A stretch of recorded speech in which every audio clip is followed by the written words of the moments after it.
So we have all our elements animated, but it doesn't look like our storyboard.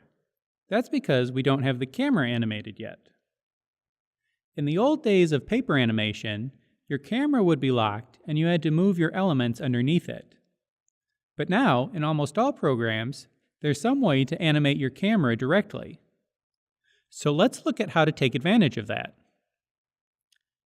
Here in Harmony 12 Advanced, I have multiple views of my scene, and you can see I have this camera object that I can move around.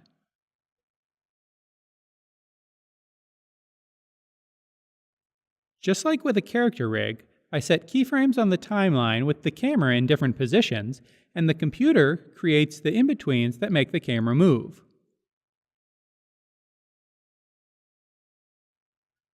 But there's a little more to it than that. You need to keep your animation principles in mind even when animating something like a camera. Let's look at some examples before doing the final camera work for our orc scene. The biggest principle to apply is slow in and slow out. Right now, there's no slow in or slow out on the camera, so it's jarring when it starts and stops.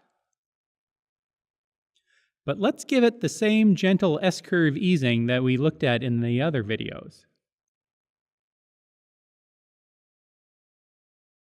There, that feels more natural.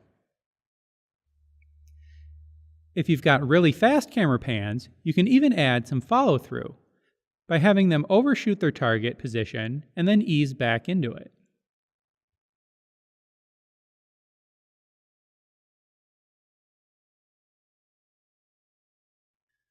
You might even want to add in arcs to your camera move. Here I've added a backwards pullout to the camera move. You can see the camera is traveling in an arc. Applying these physical principles to your virtual camera makes your audience feel like a part of the space with the characters and more connected to the action going on. Let's get the camera right in our orc scene. The camera starts in close with the orc still off screen. So I need to get the camera in a good starting position so that when he walks in, he'll be in the right spot. Then at this point, we want the camera to start moving with him. So I'll set a keyframe on the timeline. And then we have to follow him out here and set another position.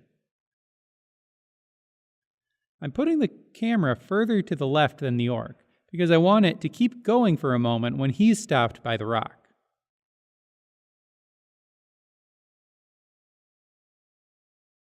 Then the camera comes back to find him.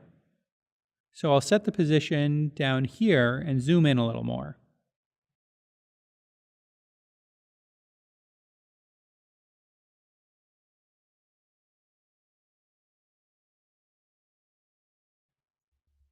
Then, so the camera isn't totally static, I'll have it slowly zoom in over the course of the rest of the scene.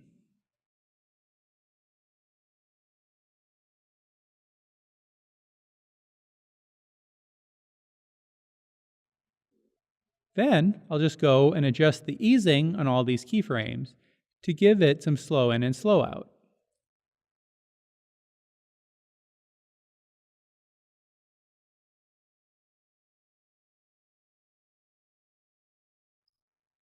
So in the top view, we can see how our camera is moving. And we can see what it looks like in the final scene.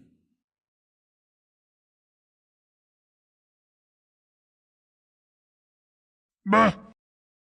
Oh no, my poor toesies.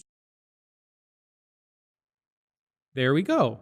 The rough animation of the scene is finished. From here, it would just be a matter of doing cleaned up color drawings for all of our poses, and putting in the finished background. But as far as animation itself, we're all set here.